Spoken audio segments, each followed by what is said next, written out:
رونے والی آنکھیں مانگو، رونا سب کا کام نہیں ہے، ذکر محبت عام ہے لیکن سوز محبت عام نہیں ہے۔ حضرت سیدنا صالح موری رحمت اللہ تعالیٰ علیہ فرماتے ہیں گناہ دلوں کو زنگ آلود کر دیتے ہیں، اور وہ زنگ روئے بغیر زائل نہیں ہوتا۔ یہ ایسے آنسو ہیں جو نکلتے باہر ہیں دھوتے اندر ہیں۔ گناہوں کا ازالہ آنسوؤں سے کچھ تو ہو جاتا، مجھے رونا بھی تو آتا نہیں ہائے ندامت سے۔ قرآن مجید کی جب ہم تلاوت کرتے ہیں تو تلاوت قرآن مجید کے دوران دیکھیں کہ کہیں رحمت کی آیت آتی ہے تو کیفیت رحمت والی بنے گی، مگر ایک جہنم کیا ذکر آئے گا تو بندے کو رونا آئے گا، تو گویا کہ اس کا کلیجہ منہ کو آ رہا ہوتا ہے۔ جیسے سورہ یاسین کے اندر اللہ تبارک و تعالیٰ فرماتا ہے وَامْتَازُوا الْيَوْمَ أَيُّهَا الْمُجْرِمُونَ کہ قیامت کے روز ندا کی جائے گی اے مجرموں الگ الگ ہو جاؤ، تو 1000 میں سے 999 مجرم الگ کر دیے جائیں گے۔ اپنی مجرم والی جو حرکتیں ہماری، ہم جو اللہ تبارک و تعالیٰ کی نافرمانیاں کرتے ہیں، ان نافرمانیوں کا بندہ یاد کرے گا نا کہ میرے سر پر اتنی نمازوں کا بوجھ، جو قضا نمازیں ہوئی ان کا بار، گانے باجوں کا بوجھ، جھوٹ و غیبت کا بوجھ، ماں باپ کی نافرمانی، تو سود تو رشوت، اب یہ گناہوں کا بوجھ لیے میں مجرم بن کر اگر قیامت کے روز اٹھایا گیا تو میرا کیا بنے گا؟ اور قرآن ہی کہتا ہے یومئذ تحدث اخبارہا، زمین اگل دے گی اپنے راز، عذاب کہیں گے کہ اس نے کیا کام کیا۔ جس زمین پر میں نے گناہ کیا وہ زمین میرے خلاف گواہیاں دے گی۔ اللہ کے نافرمانی نہ کر کر چلے گئے، آپ بولو کسی نے دیکھا نہیں، ارے اللہ کے بندو زمین گواہ ہے۔ حضرت سیدنا جریر بن عبداللہ رضی اللہ تعالی عنہ سے روایت ہے، نبیوں کے سرور صلی اللہ تعالی علیہ وسلم نے ہم سے فرمایا میں تمہارے سامنے سورہ تکاثر پڑھتا ہوں، الہاکم التکاثر، جو روئے گا وہ جنت میں داخل ہوگا۔ چنانچہ سرکار مدینہ صلی اللہ تعالی علیہ وسلم نے اسے پڑھا، ہم میں سے کچھ تو روئے اور کچھ نہ روئے۔ جو نہیں رو سکے تھے تو انہوں نے عرض کی یا رسول اللہ صلی اللہ تعالی علیہ وآلہ وسلم ہم نے رونے کی کوشش کی مگر رو نہ سکے۔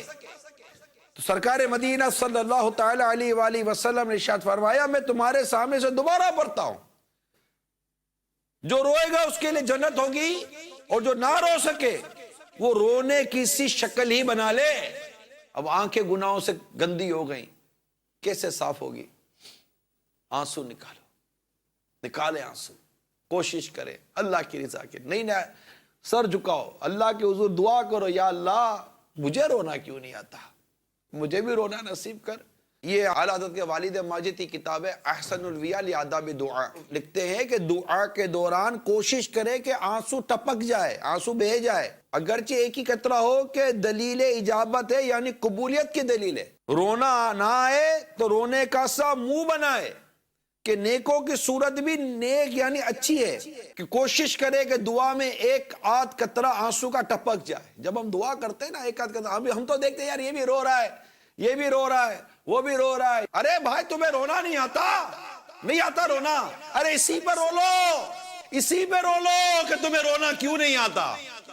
ارے سارے رو رہے ہیں، اللہ کا ذکر کر رہے تو رو رہے ہیں، دعا کر رہے تو رو رہے ہیں۔ اور یہ آپ کو دعوت اسلامی کے مدنی ماحول میں بہت ملے گا انشاءاللہ تبارک و تعالی۔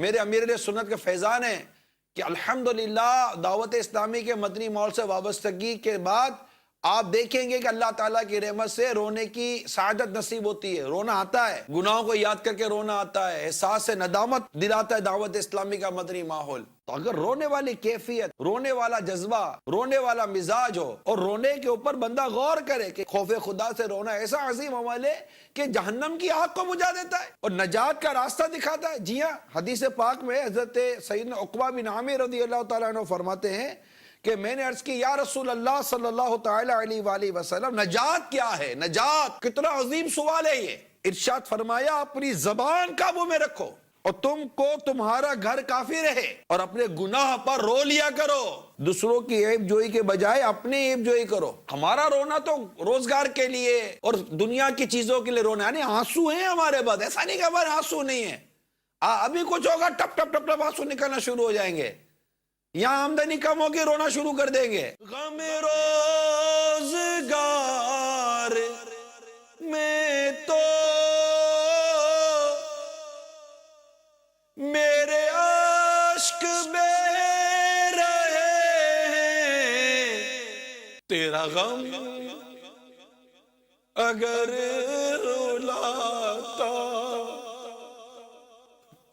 تیرا غم میرے آقا یا رسول اللہ یا حبیب اللہ، میں جو یوں مدینے جاتا تو کچھ اور بات ہوتی، کبھی لوٹ کے نہ آتا